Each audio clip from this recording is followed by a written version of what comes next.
Ora, sejam muito bem-vindos, meus caros. No dia de hoje vamos falar sobre a guerra cultural vista pela direita. Vamos abordar alguns dos seus principais autores, não só à direita, mas principalmente à esquerda, até porque um dos autores fundadores desta ideia de guerra cultural é precisamente um autor de esquerda, António Gramsci, e convidei Duarte Branquinho para estar aqui a falar comigo sobre esse tema. Antes de mais, obrigado por teres aceito, Nada, Alexandre, é sempre um prazer. o meu convite. E se calhar começava por isso mesmo, antes de avançarmos para a ideia de uma guerra cultural e de uma luta de um lado e do outro pelo domínio e pela hegemonia propriamente dita. Vamos se calhar começar pela desconstrução do conceito de cultura, que o Gramsci apresentava como uma espécie de disciplina do eu interior e um reconhecimento da sua posição portanto, na forma como existe. No caso, a classe seria o foco maioritário do Gramsci, mas vamos começar pela questão de cultura. O que é que estamos a lutar pelo quê nesta questão da guerra cultural?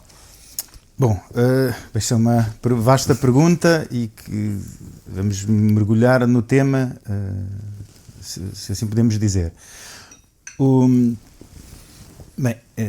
Chamamos gramscismo de direita.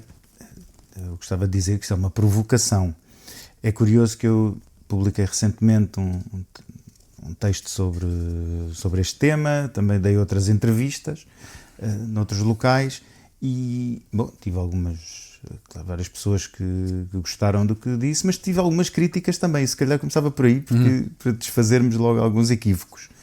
E uma delas foi, uma crítica recorrente foi: António Gramsci é um homem de esquerda, logo não podemos nada aproveitar dele, porque isto era estar quase a seguir a via do inimigo, logo uma via errada. Bom, para quem não sabe, Gramsci foi secretário-geral do Partido Comunista Italiano e deixou uma grande obra escrita, principalmente na prisão, que nos importa metodologicamente. A questão é essa. E, naturalmente, quando se fala em gramscismo de direita, é uma expressão provocatória, uma expressão que tem origem naquilo que se chamou a Nouvelle Droite, a nova direita francesa, de uma associação chamada Grèce, e que foi muito ativa no domínio daquilo, lá está, pegando num termo gramsciano, da metapolítica. Ou seja, o campo que precede imediatamente a política, a forma como nós podemos influenciar a política, principalmente através da cultura. Ora, esta questão, claro que a expressão gramscismo de direito, volto a dizer, era uma provocação. A esquerda naturalmente ficou aterrorizada insultada até com esta utilização, mas acontece que hoje este tema, como eu até já escrevi, não é novo, não, como se diz naquele sketch, não fui eu que inventei, não é? Mas o que se nota hoje, e que notam vários autores, é que voltou a ser pertinente por um motivo. Houve uma questão em relação à utilização do dito gramscismo de direita, que foi o seguinte: houve, aliás, um congresso do Grèce em 1981, chamado exatamente para um gramscismo de direita. Ora, a ideia era influenciar o poder político através de uma conquista do poder cultural.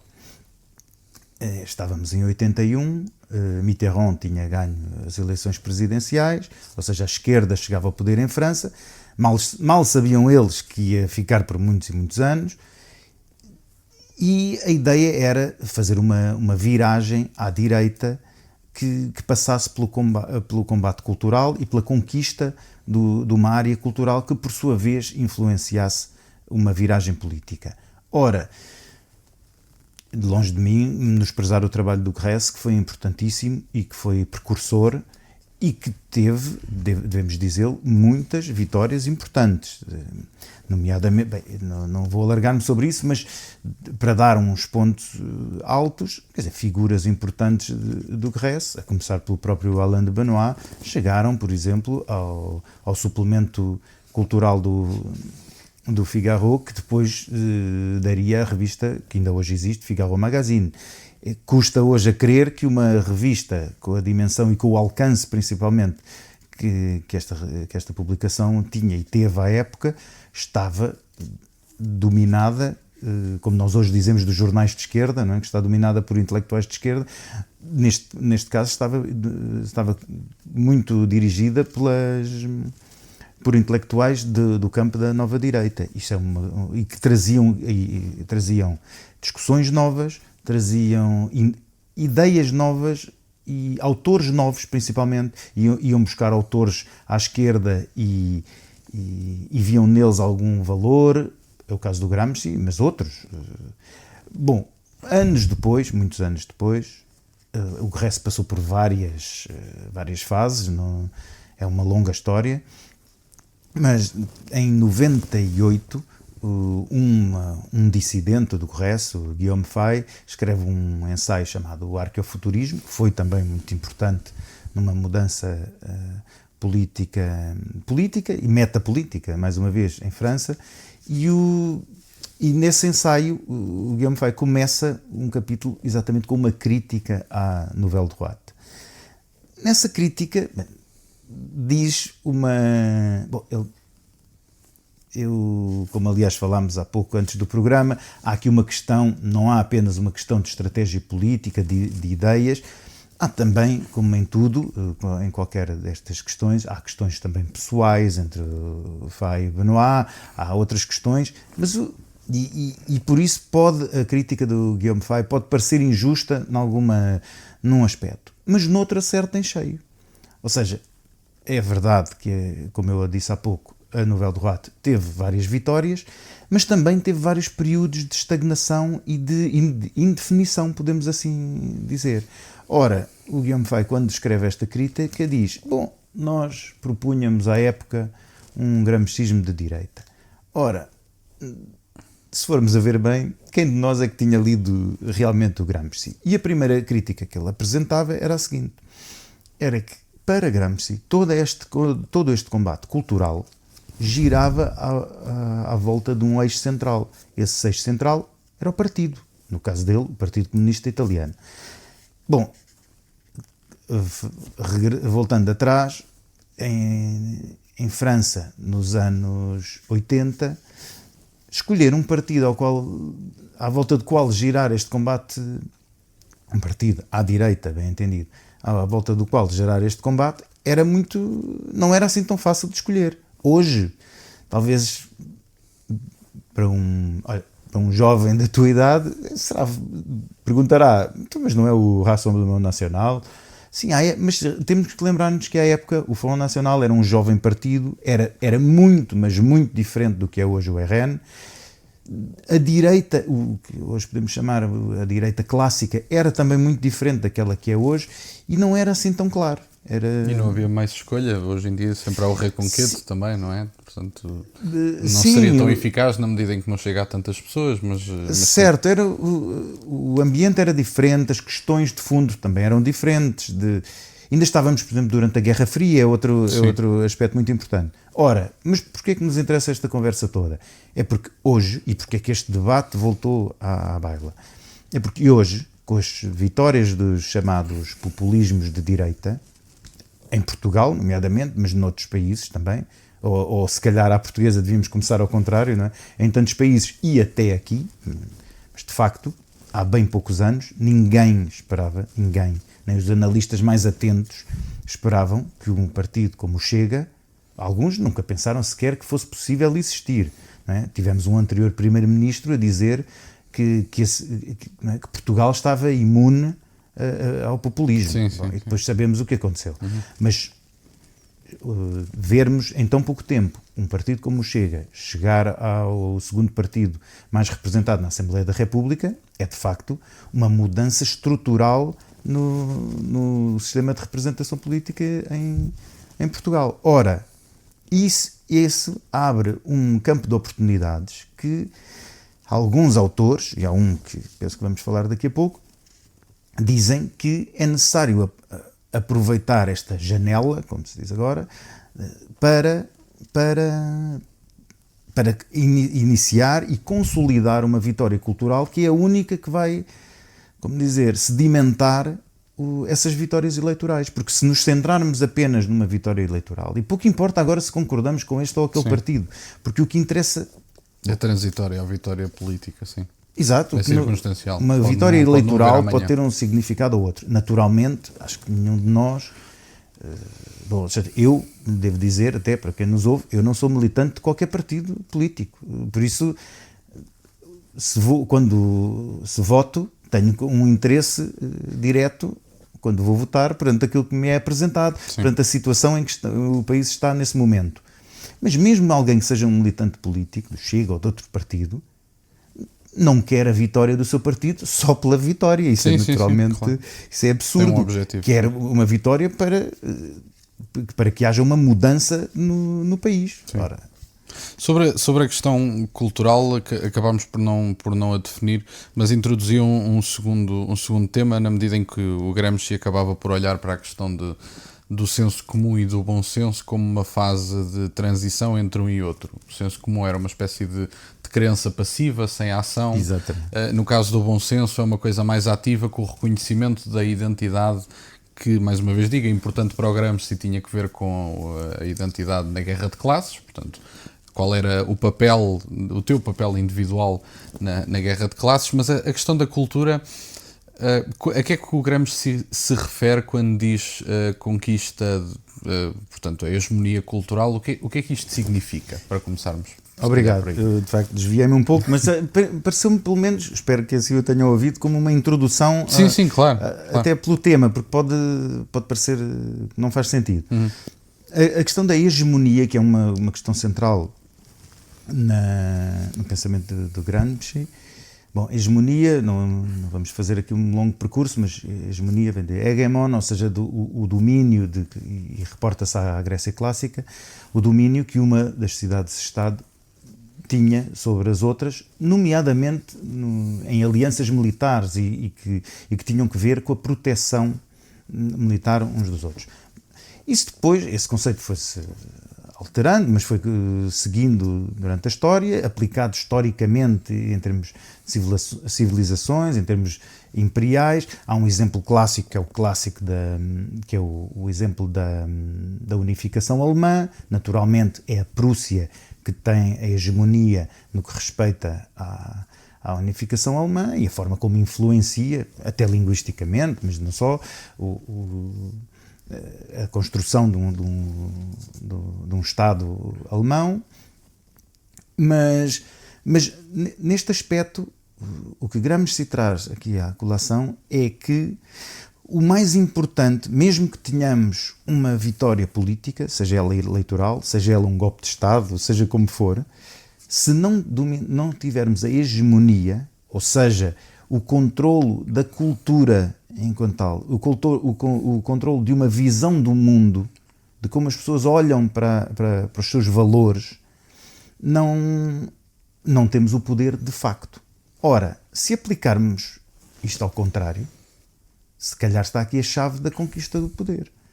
Em vez de nos centrarmos apenas lá está, no Estado como aquele que detém o monopólio da violência, não é? Na sua definição clássica, temos que conquistar todo o aparelho cultural. Ora, aí o Gramsci tinha também uma visão muito virada para o povo. É interessante que é um aspecto que, não quero usar termos errados, mas que incomoda, para ser assertivo, que incomoda muito a esquerda, é que a origem do Gramsci nota-se em algumas das suas propostas. Passo a explicar.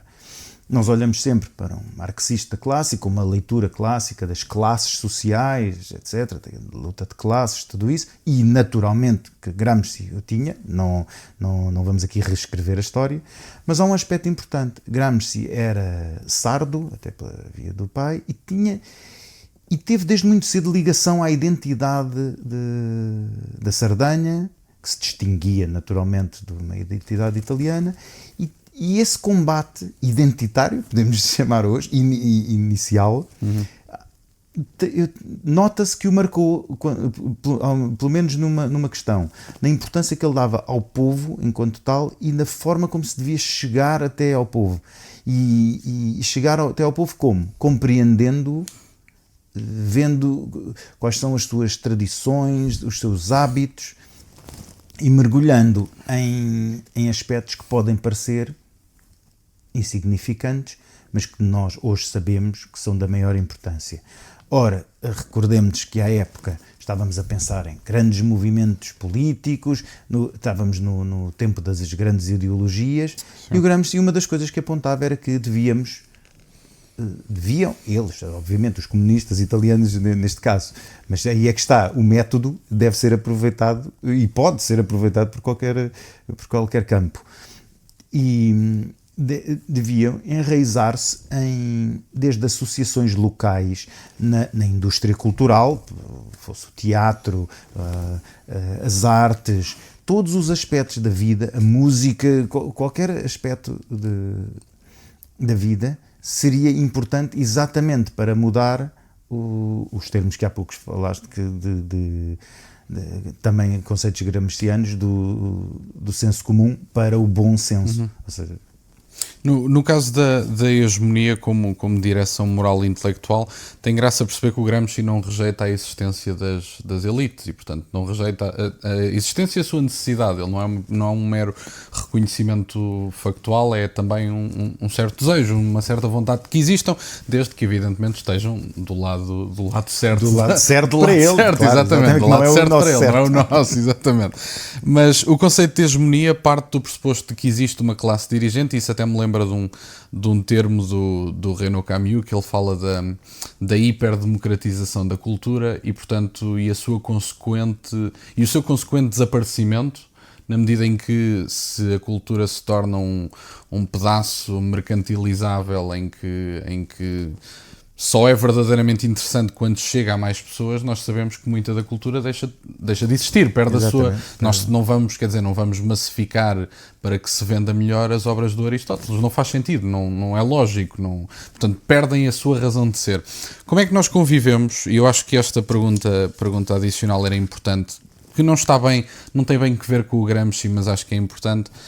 Esta ideia de que, por um lado, é preciso, de certa forma, a conquista do bom senso das massas e haver um domínio de uma agenda política e os seus líderes e defensores, mas por outro lado, ao mesmo tempo, a cultura, até nesta lógica, tem que ser mercantilizável, não é? Porque tem que ser generalizável para um conjunto enorme de pessoas e, portanto, se calhar perde a sua essência de cultura, em certa medida. Como é que isto se conjuga? Sim, concordo, e hoje vivemos um mundo completamente diferente e temos que adaptar-nos a esta nova realidade. Claro que quando estamos a falar de método, falaste na questão mas é claro que há autores intemporais. Falaste, por exemplo, no Aristóteles. Naturalmente, nós podemos e devemos ler Aristóteles hoje, tendo a noção que não vivemos na Grécia Clássica. Claro. Bom, e aqui acontece exatamente o mesmo. Há expressões culturais hoje, e às vezes certos amigos estranham que eu diga, que eu toque nestes assuntos, mas é muito importante. Já lá vai o tempo em que nós dizíamos a internet é o futuro. A internet hoje... Sim. Bom, nós estamos a falar para a internet, nós estamos a aproveitar uma destas aberturas que não... Quer dizer, os média tradicionais hoje vivem aterrorizados com o poder de programas como o teu, por exemplo. Mas é isso, nós estamos aqui a criar uma fratura, ou seja, estamos a utilizar o método internet, mas o conteúdo não é o conteúdo de internet. Exatamente. Não é o conteúdo de 20 segundos que nós estamos habituados. Mas o conteúdo de internet tem muito que se lhe diga, não é só a ideia os 20 segundos é como nós, por definição, atribuímos à internet. Ou seja, as pessoas têm uma pouca capacidade de atenção e, portanto, 20 segundos é o conteúdo base da internet. Mas isso não é bem assim, de certa forma está a mudar. É o método, mas a forma é outra. Mas até nisso há um aspecto importantíssimo, por exemplo. Nós tivemos, recentemente, quando foi aquela grande questão da chamada alt-right, para simplificar, nos Estados Unidos da América, um dos pontos em que foram até bastante estudados, atenção, foi a questão dos memes, das frases curtas e principalmente do humor, também é muito curioso. E isto, leva-nos a um ponto que não deixa de ser divertido, não é? Passa a redundância aqui, porque estamos a falar de humor, que houve também uma alteração estrutural, e isso explica, por exemplo, porque é que hoje grande parte dos jovens se revê nos chamados populismos de direita. É que passámos de um tempo em que a esquerda era a área que dizia é proibido proibir, para uma esquerda que hoje parece, como diz um amigo meu, o velho careta, não é? Aquele tio que diz não podes fazer isto, e de facto eles próprios dizem, é a cultura do cancelamento. Eles defendem a proibição, o cancelamento, a perseguição, e de repente há uma população jovem que olha para o outro lado e vê de piadas que não se podem contar. Ora, os jovens são muito mais sensíveis a isso, são sensíveis também à liberdade, olham para o lado onde se podem expressar livremente, e se veem, por exemplo, os canais de televisão tradicionais, sempre com aquelas bússolas da verdade e aqueles programas de apurar o que é, não sei, que até podem estar cheios de boas intenções, mas isso pouco importa para o caso, que perseguem, não é sempre, mas perseguem normalmente os mesmos, que têm um discurso alinhado que começa a ser notado, vão à procura de alternativas e de locais onde se diga uma coisa diferente e que vá mais de acordo com o que eles estão a pensar. Mas a questão que eu colocava não era tanto da legitimidade da utilização dos meios que existem, porque isso é perfeitamente legítimo e certo, tem que ser feito, é obrigatório, não há outra forma, somos também filhos do nosso tempo, inevitavelmente.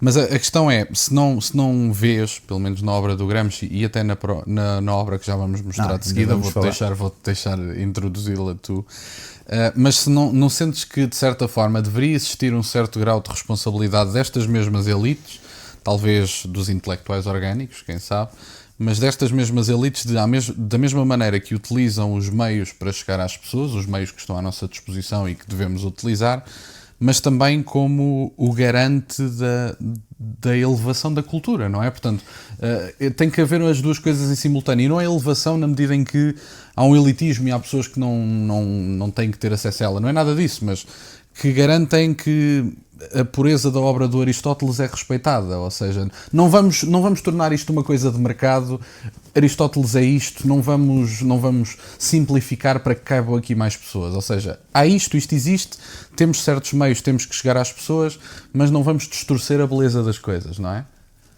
Sim, bom, hoje não podemos simplificar, mas de facto, há uma carga nas universidades, em Portugal também, naturalmente, mas principalmente nos Estados Unidos da América, no Reino Unido, num ataque aos clássicos, à cultura clássica. De repente descobriram que todos são, depois há todo um rol de acusações, são colonizadores, são opressores, são machistas, são racistas, e depois palavras que vão inventando para isso. Ora, ao mesmo tempo, devemos dizer, há alguns, mesmo assim ainda há na academia alguns que defendem, e mesmo num lado até podemos considerar liberal ou ultraliberal, libertário até, de total defesa e leitura correta das fontes. Agora, a questão do cancelamento é muito presente. Eu, por exemplo, vi em algumas críticas que me fizeram ao que escrevi dizer que é falso, que não há cancelamento, que as pessoas podem dizer tudo. Eu acho que temos visto muitos casos em que é assim, e eu podem achar que é chocante fazer este paralelo, mas lamento, as mesmas pessoas que ficaram tão chocadas quando os talibã dinamitaram os Budas são as mesmas que estão dispostas a alterar o conteúdo dos livros do Mark Twain e de autores como esses. É isso mesmo. É isso mesmo. Cuidado, que depois entram em todo aquele delírio, para não falar no delírio do género, mas em todo esse delírio autêntico, mas que tem implicações, lá está, na alteração da língua. Esta é outra questão fundamental. A questão não é inocente em todo o delírio do género o ataque à língua, o ataque à história, o ataque à cultura. Lá está, numa desagregação completa, de uma dissolução, melhor dizendo, do que somos, não é? Numa procura do universalismo absoluto. Ora, isto é o contrário do que nós defendemos da existência de nações, da existência de culturas próprias com as quais nós não só nos identificamos, mas através das quais nos relacionamos com o mundo, ou seja, com o universal. Portanto, agora desculpa-me aqui esta viragem filosófica, mas há aqui uma diferença fundamental. Em quem acredita que o indivíduo, não é essa abstração, essa invenção, até bastante recente, é preciso dizê-lo. Na antiguidade ninguém sabia o que era o indivíduo. Atenção. O indivíduo se relaciona com o universal, e quem, como nós, acredita que, e se tem a certeza de, melhor dizendo, que o indivíduo se relaciona com o mundo, lá está, com qualquer universalidade, através da sua cultura, através da sua comunidade. Isso é que importa, só naturalmente, preservar. Como parte dela, sim. Agora, atenção, quando dizem, mas essa comunidade, mas a comunidade não continua para sempre. Pois, obviamente que não. Não é estática, mas tem uma permanência. Por isso é que nós identificamos quem era português, mesmo que seja da Idade Média. Nós identificamos-lo como tal. Claro que à esquerda, muitos acham que tudo isso é uma invenção, que nada existe, que não há história portuguesa, que a língua também não é nossa, que não há cultura portuguesa, e entramos naqueles disparates da cultura. São disparates, mas eu às vezes tenho que medir esta palavra, porque tudo isto é orquestrado, lá está, o mesmo combate cultural. E por muito que, eu também devo dizer, por muito que à direita tenha havido vitórias e tenha havido agora pelo menos uma abertura, é a esquerda que continua a dominar a cultura, e disso não tenhamos dúvidas. Até porque no caso da hegemonia, vamos lhe chamar hegemonia esquerdista ou esquerdizante, tem um certo grau de... Tem um grau de subversão que é menos honesto, sinto, na medida em que eles não se preocupam só em avançar determinadas agendas, eles preocupam-se em destruir as raízes das agendas do adversário na subversão cultural. Que é uma coisa bastante diferente, essa ideia que tu dizes. Eles não avançam só ideias progressistas, eles garantem que as tuas bases são destruídas no seu domínio cultural, que é uma coisa interessante. Olha, há um termo que tu disseste, hegemonia esquerdista, e às vezes esse termo pode levar ao engano, porque não é necessariamente de esquerda.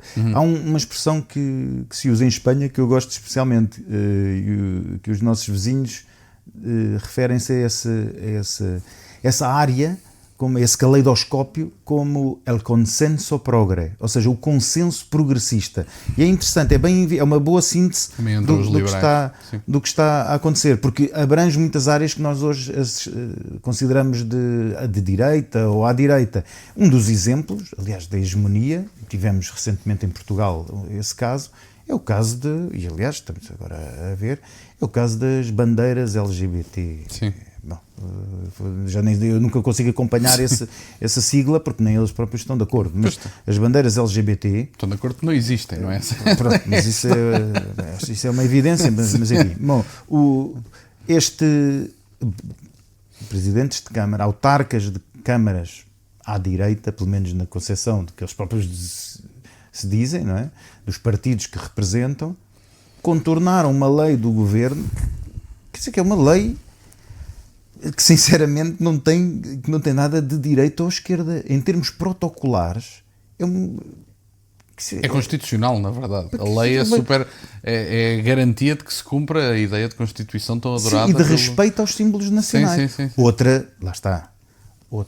Outro ponto que interessa destruir. Ou seja, quando se dá a mesma importância a uma bandeira, seja ela qual for, pode ser LGBT, pode ser de um clube de futebol. Atenção, é que entramos nisto. Sim. É que aos símbolos nacionais, então estamos a desvalorizar os símbolos nacionais. E é isso também que importa em toda esta agenda, sem dúvida. Sim. Esta ligação, que é uma espécie de trilogia, portanto, o papel do partido como intelectual coletivo, procura, e até já falámos disso há um tempo atrás, que era esta trilogia do partido, o intelectual orgânico e o povo. Portanto, estes três têm que estar ligados, e o intelectual orgânico é o ponto de contacto entre... É quase o mediador. O mediador, precisamente, exatamente. E portanto eu agora perguntava-te sobre o intelectual orgânico. De certa forma tem que ser uma pessoa com características que tenham duas áreas essencialmente, que são as características intelectuais, mas também de certa forma uma capacidade de chegar à pessoa comum, portanto com as ideias e espalhá-las e simplificá-las, lá está, de certa forma. Portanto, estas pessoas, geralmente, onde é que os partidos as vão buscar se estivermos a falar da lógica da guerra cultural orbitar em torno do partido?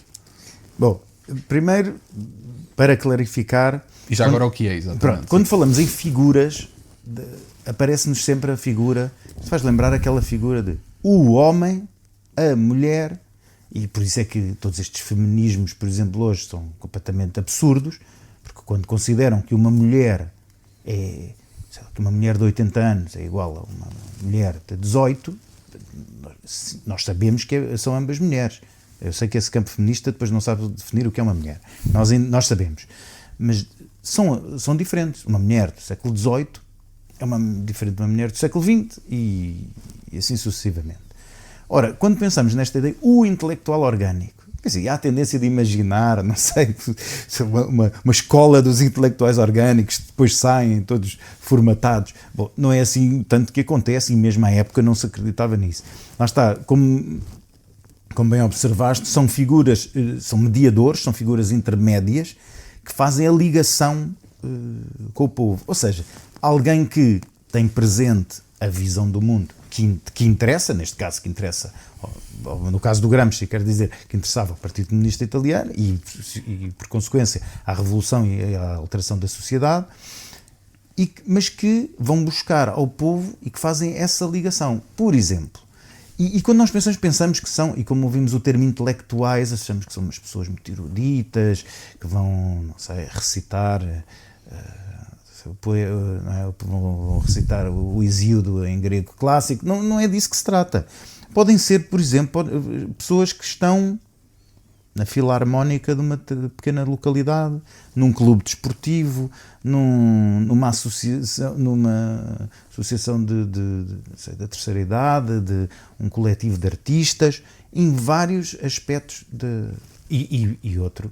Bom, nós podemos dar o exemplo, não queria dar muitos exemplos do PC em Portugal, mas às vezes, se calhar para os mais jovens não sabem, mas não é por acaso que a Faculdade de Letras foi completamente tomada à esquerda, a maioria dos professores está naturalmente à esquerda e sabemos que influenciam diretamente. Claro que se eu for professor de alunos jovens, vou conseguir, claro que nem todos vão seguir o que lhes vou dizer naturalmente, claro, mas vou conseguir influenciar muito mais pessoas do que se estiver só em casa a ter bonitas ideias. Da mesma forma que se eu participar na associação local do meu bairro, da minha aldeia, da minha terra, lá está, como eu disse, da banda filarmónica, do clube desportivo da terra, vou ter muito mais influência sobre as pessoas do que se não tiver, lá está, se for alguém sozinho, escrevendo para revistas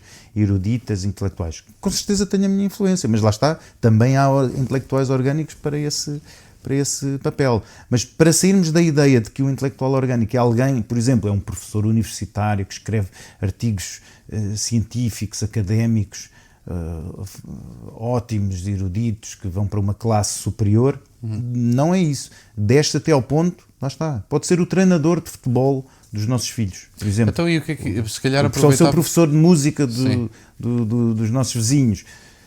Não, mas perguntava disso, se calhar o que é que, para ajudar a dar uma imagem visual às pessoas, o que é que distingue então o participante ativo na banda filarmónica do intelectual orgânico? Quais é que são as características que o intelectual orgânico deve ter? O intelectual orgânico faz isso com o propósito de transmitir essa visão do mundo e de enquadrar a sua visão do mundo naquilo que para o comum dos mortais, digamos assim, é uma atividade que aparentemente não é política. Ora, nós sabemos que todas estas atividades são políticas no sentido em que se relacionam com a polis, não é? com a organização social e política em que vivemos. Mas lá está, voltando a conceitos de que falámos inicialmente, é exatamente aqui que passamos é aqui que se relacionam o bom senso e o senso comum. Sim, lá está. sim.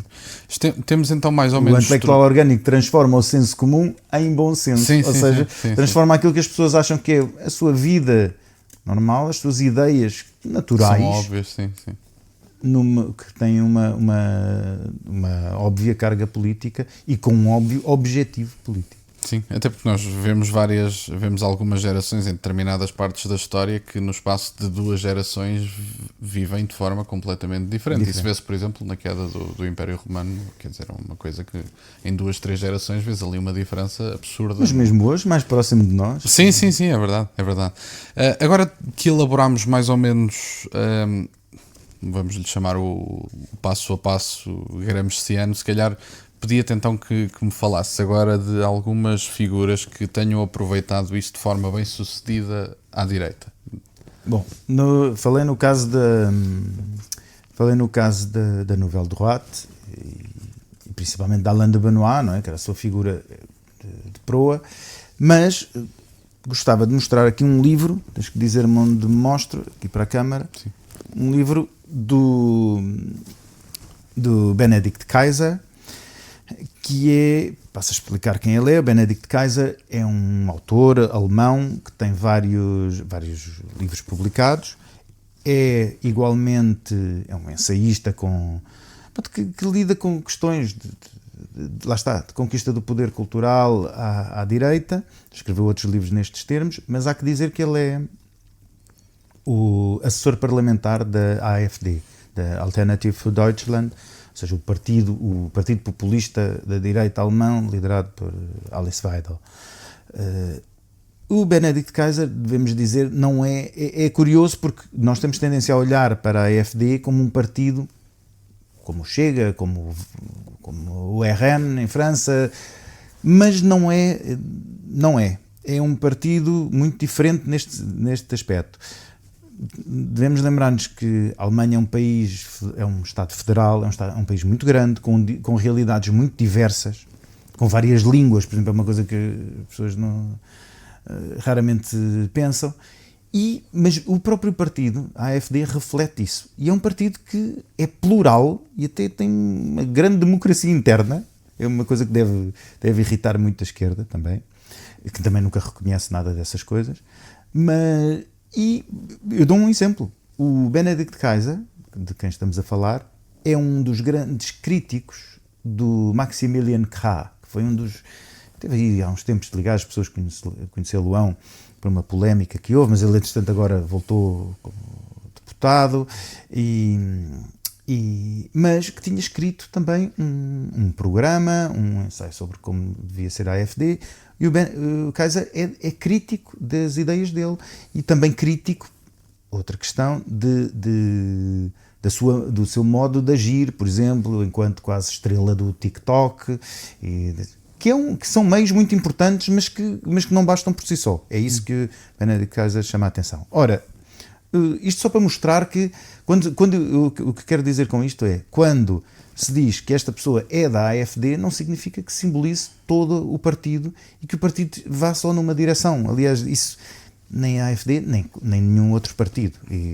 Sim, mesmo as pessoas, quando votam por um partido, quer dizer, quem pensa isso não conhece as realidades não conhece a partidárias. realidade política e acha que vive no país de um conto de fadas. Quer dizer, bom, mas este livro chama-se... pronto, e naturalmente saiu agora recentemente a tradução francesa. Eu devo dizer que conheci o Benedict Kaiser em 2015, estivemos juntos numa conferência e ele era bastante jovem à época, até eu era mais jovem, não é? Para fazer, não resisto a essa piada, mas era bastante jovem. Mas quero dizer isto porque era bastante jovem, eu notei que era um jovem particularmente brilhante, uma pessoa que fala várias línguas, por exemplo, fala francês, que está atento a vários autores, conhecia vários autores que me surpreenderam, e daí a minha curiosidade. Ele é amigo de um amigo meu alemão, que é o Philipp Stein, e que aliás foi orador comigo nessa conferência.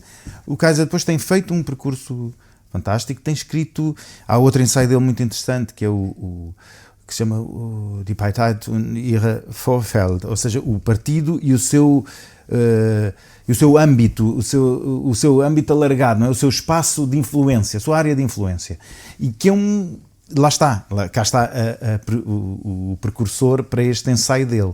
Ora, o Benedict Kaiser escreveu este livro que se chama Rumo à Hegemonia. Lá está um termo claramente gramsciano. E dizendo que a direita populista tem que conquistar a hegemonia. Recordando uma coisa, que aliás, o próprio Gramsci também dizia, que é não há duas hegemonias. Quer dizer, a hegemonia ou é minha ou é tua. Não há um espaço neutro. E por isso é que, por regra, os homens do centro, os centristas, são sempre levados. Não existem, na verdade. Não existem, de facto, e são sempre levados para um lado ou para o outro. Recorda-me, já agora, mando aqui um abraço ao nosso amigo Alexandre Franco de Sá, meu querido amigo, que escreveu um ensaio exatamente com o título Ideias sem Centro. Ora, tem exatamente que ver com o que estamos a falar. Esta tradução francesa do livro do Kaiser tem como subtítulo O combate metapolítico visto da Alemanha. Bom, é claro que como tradução é para atrair e explicar ao público francês. O original era exatamente Rumo à Hegemonia, Gramsci, Nova Direita e Metapolítica, que até me parece um subtítulo melhor. Neste ensaio ele vai não só, há uma parte bastante importante neste livro e curiosa para mim, que me interessa por esses temas, vai contar uma história da nova direita alemã, porque a nova direita francesa conheço bastante bem, até por relações e não só, e por um interesse de longa data, mas da questão alemã eu não conhecia assim tão bem. Ele faz uma belíssima síntese com todas as referências e é muito, muito interessante. E para entendermos como se chegou, passando por outros partidos, como se chegou à AfD como ela é hoje. Lá está, como essas influências culturais à volta do partido levaram, e não só as circunstâncias, é que nós atribuímos sempre, é fácil dizer, bom, com a vinda de milhões de imigrantes em tão pouco tempo, é natural que estes partidos subam. Naturalmente, é óbvio, sim, isso parece, mas não é só por isso, há vários motivos. Ao mesmo tempo, ele explica brevemente, faz um apontamento biográfico de quem foi António Gramsci, e nós aqui também já dissemos brevemente, depois tem uma parte muito importante.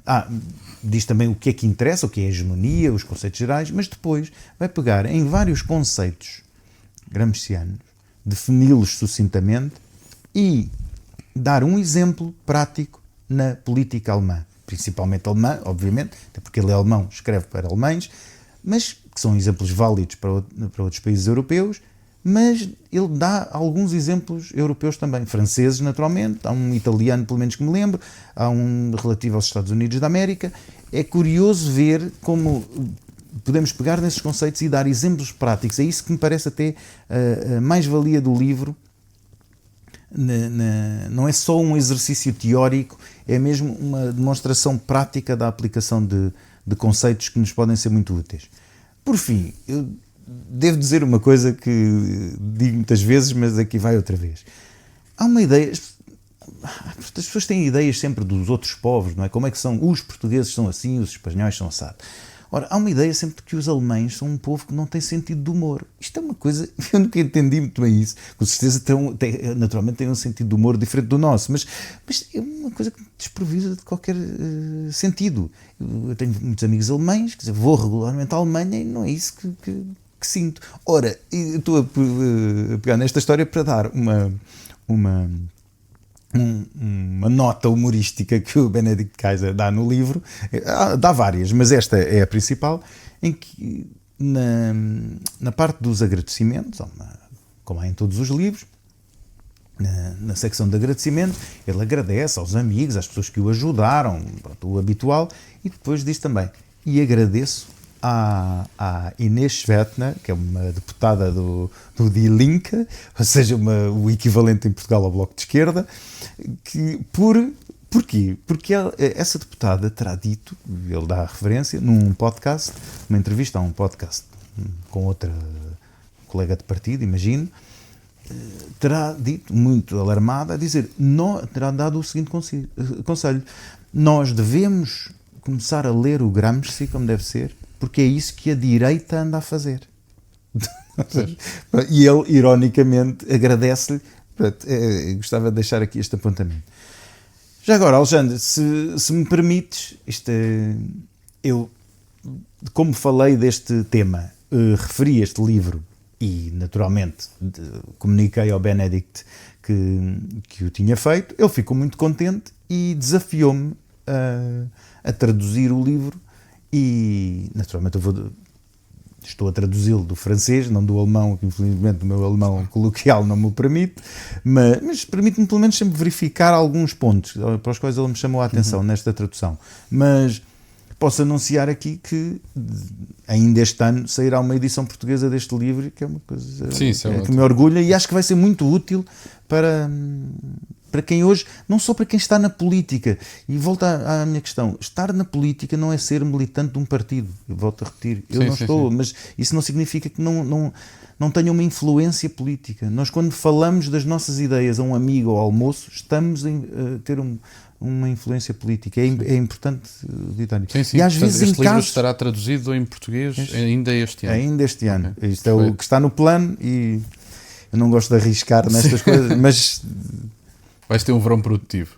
Mas, por exemplo, posso dar um exemplo aqui do livro que é um daqueles que me parece ser um exemplo inesperado, porque quem pensa neste livro e vê um título, Rumo à Hegemonia, é um grande ensaísta alemão, parece que estamos a falar, voltamos ao mesmo, que o intelectual orgânico é alguém que está distante. Não. Vamos, um caso prático de que o Benedict Kaiser fala neste livro, que é até chocante, mas por isso ele fala nele. Ele refere a importância do futebol. É um caso que,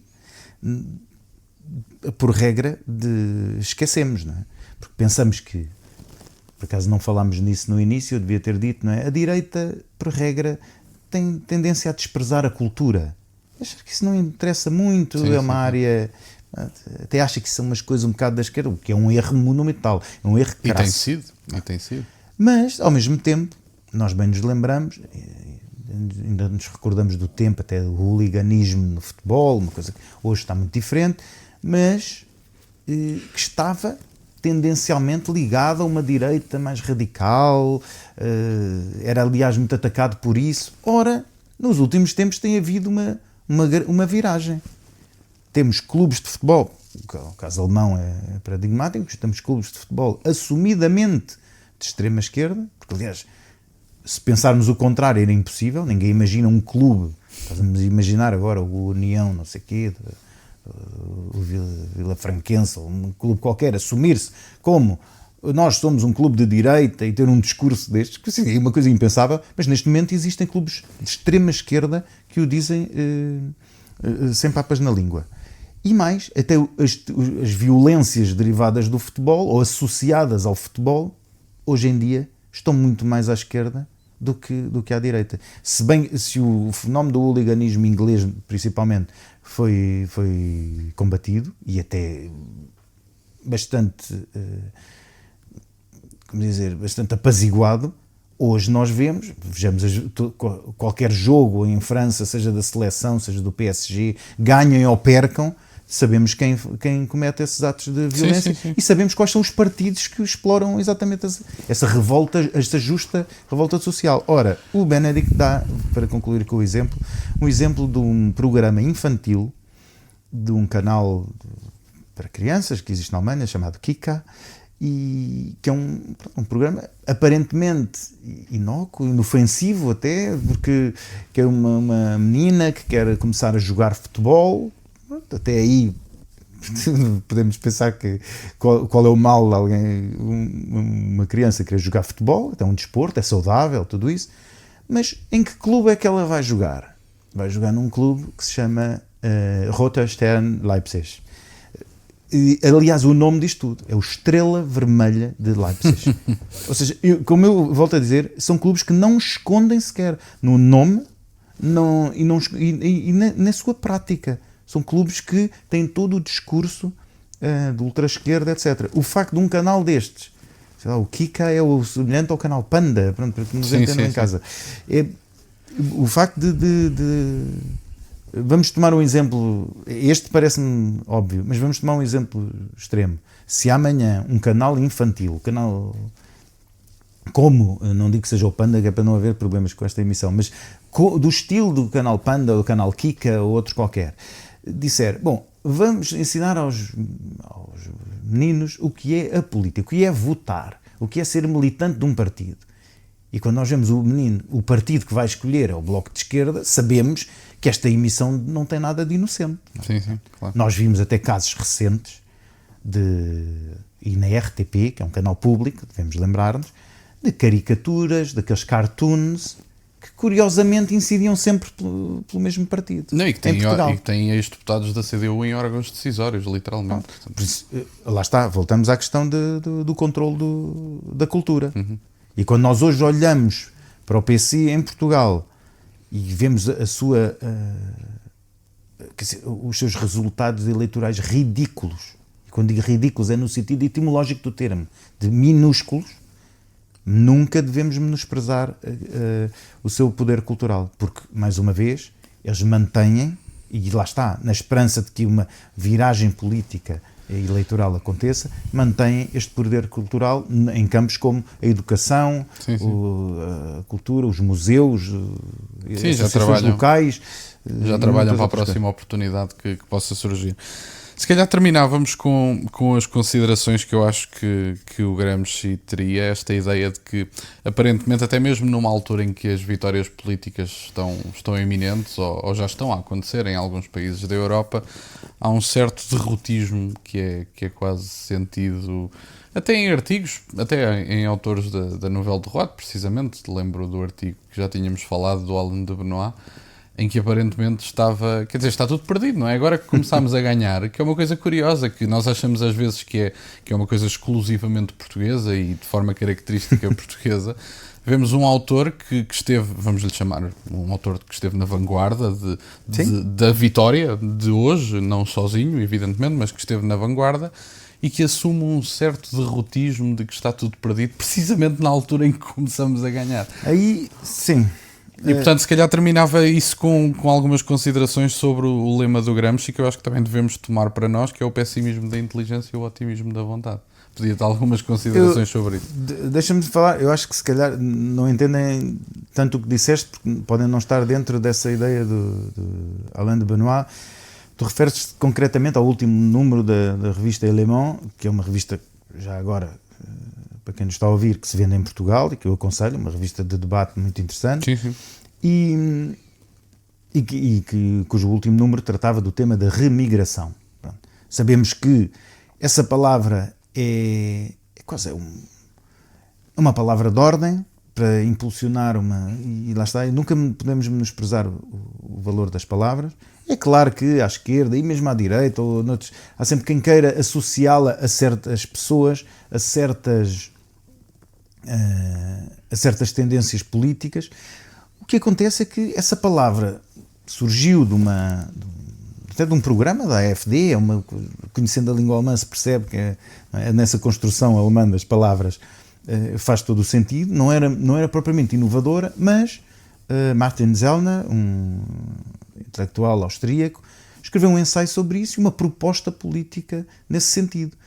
E esse termo começou a ser utilizado de várias formas por muitos dos partidos políticos na Europa e não só. Ora, é claro que para nós, provavelmente, é simples, quando se fala em remigração, significa o quê? As pessoas que emigraram para cá, é possível voltarem. É possível que essas pessoas voltem e neste caso é desejável. Ora, a forma como se procede nesse sentido, a forma como os partidos a entendem vai variar. Dou exemplo, por exemplo, o caso britânico, o partido de Nigel Farage recusa esse termo, por exemplo. Porquê? Porque é engraçado e é por isso que eu rejeito hoje em dia o Nigel Farage. Ele nem é recusa, ele diz que é uma impossibilidade logística. Portanto, é um derrotismo, lá está, novamente. Pronto, mas também tem... Porquê? Porque à sua direita, tem outro partido que surgiu, do Rupert Lowe, que defende isso claramente. Ou seja, se estão os dois a defender o mesmo, se calhar... Pronto, ele... Não vamos prender-nos agora com o caso inglês, mas no caso do Alain de Benoit, voltando a uma discussão antiga que ele teve também com o Guillaume Fay, não é? Voltamos ao início deste programa, em que o Guillaume Fay já à época dizia la seule solution c'est le départ, ou seja, a única solução para a imigração é a partida, ou seja, ele estava a falar na remigração sem utilizar essa palavra. Alain de Benoist dizia que não, que isso não era possível, já à época. Anos 80? Não, início dos anos 2000. Dizia que não era possível e dizia que a forma, como é que nós nos podíamos preservar através de uma forma de comunitarismo, como se chama em França, ou seja, há comunidades que vivem segundo as suas regras, segundo os seus costumes, e isso significa que não há, que há esse entendimento aqui. Aqui, a crítica que ele faz é exatamente a mesma. É que é tarde demais, já não há nada a fazer, é impossível. Ora, eu tenho um sério problema com essas posições, porque, e ao contrário, em vez de... Bom, atenção, eu tenho que reconhecer a influência que o Alain de Benoist teve no meu pensamento, principalmente num livro chamado Vue de Droite, que foi traduzido em português como Nova Direita, Nova Cultura, que foi muito importante, e não só, e noutras... Mas isto não significa que eu esteja de acordo com ele em tudo, naturalmente. Aliás, em pontos bastante importantes, estou, aliás, em total desacordo. Mas quer dizer, isto não me impede de achar que ele tem uma obra importante e que seja interessante lê-lo. Mas eu tive já o privilégio de conhecer, de falar com ele, de o entrevistar, de ser orador no mesmo colóquio que ele, o que também me dá uma experiência diferente, não é? Do conhecimento da pessoa. Agora, neste aspecto, eu prefiro, acho que é muito mais importante pensarmos noutra figura também muito importante, chamada Dominique Venner, historiador e pensador francês, que dizia, cuja mensagem principal era recusar o fatalismo. E ele, até como historiador meditativo, como ele se autodescrevia, dizia que a história é o domínio do imprevisto. E eu, como tenho a história como formação, só posso estar de acordo com ele. Porque é de facto todos aqueles... Pensemos nos grandes acontecimentos. Recentemente, a queda do muro de Berlim. Ninguém acreditava que fosse acontecer, muito menos da forma como aconteceu. Por isso, nada esse fatalismo, nada é inevitável e há sempre formas de ultrapassar. Nós não temos uma civilização milenar por acaso. A Europa não existe e não continua por acaso. Agora, é claro, está sempre em risco de desaparecer. Nós hoje olhamos para o que está a acontecer em Portugal, à população portuguesa, à semelhança de outros países, e tememos naturalmente. Agora, não podemos dizer, está tudo perdido, deixa-me gozar a vida enquanto posso e nada mais interessa. Não é essa a nossa característica. Nós, aliás, se há coisa que nos caracteriza e nos define, é a antecipação, é a definição do futuro, é a preocupação com o futuro, com os nossos filhos, com o que vamos deixar, e por isso eu tenho a certeza que nada está perdido e é sempre possível um renascimento europeu, português, naturalmente. E agora, para terminar aqui também com o nosso amigo Benedict Kaiser, é curiosa a dedicatória que ele me escreveu no livro. Ele diz, o título do livro é Rumo à Hegemonia, e ele pôs, vírgula, ein langer Weg, ou seja, um longo caminho. E eu acrescentaria um longo e difícil caminho. Sim. Eduardo, obrigado por este bocadinho. Vou deixar os links dos livros mencionados e até da própria revista em que o Alain de Benoist escreveu para as pessoas poderem consultar, se tiverem interesse. E obviamente que quando estiver disponível a tradução em português, ainda este ano, então esperemos nós, vou divulgar para as pessoas aparecerem, imagino que numa apresentação, e que possam conhecer também a obra. Eu é que agradeço. Portanto, se calhar, não sei se gostarias de deixar mais alguma recomendação ou de leitura ou alguma coisa do género, e links vou colocar na descrição todos os que me deres, claro. Muito bem. Não, eu peço às pessoas que pesquisem. Eu tenho outras entrevistas sobre este tema, também alguns artigos. Acho que é suficiente. Hoje as pessoas são bastante hábeis online. Sim. E o Duarte escreve para a Folha Nacional já agora, portanto, se tiverem... Sim, um dos artigos foi para a Folha Nacional, chama-se exatamente Para um Gramscismo de Direita. pegando no título desse colóquio do Grèce, claro, já agora escrevo também para outros sítios, mas pronto, já agora esse, como tem a referência direta, parece-me a melhor indicação. Sim. Portanto, agradeço-vos, entretanto, também por terem estado desse lado. Mais uma vez digo, consultem a descrição, vão ter links para aqueles que tiverem facilidade em ler francês ou até mesmo alemão, vão ter os links na descrição, consultem. E se não tiverem, se não lerem nenhuma das línguas, brevemente terão em português. E, portanto, obrigado por terem estado desse lado e até uma próxima.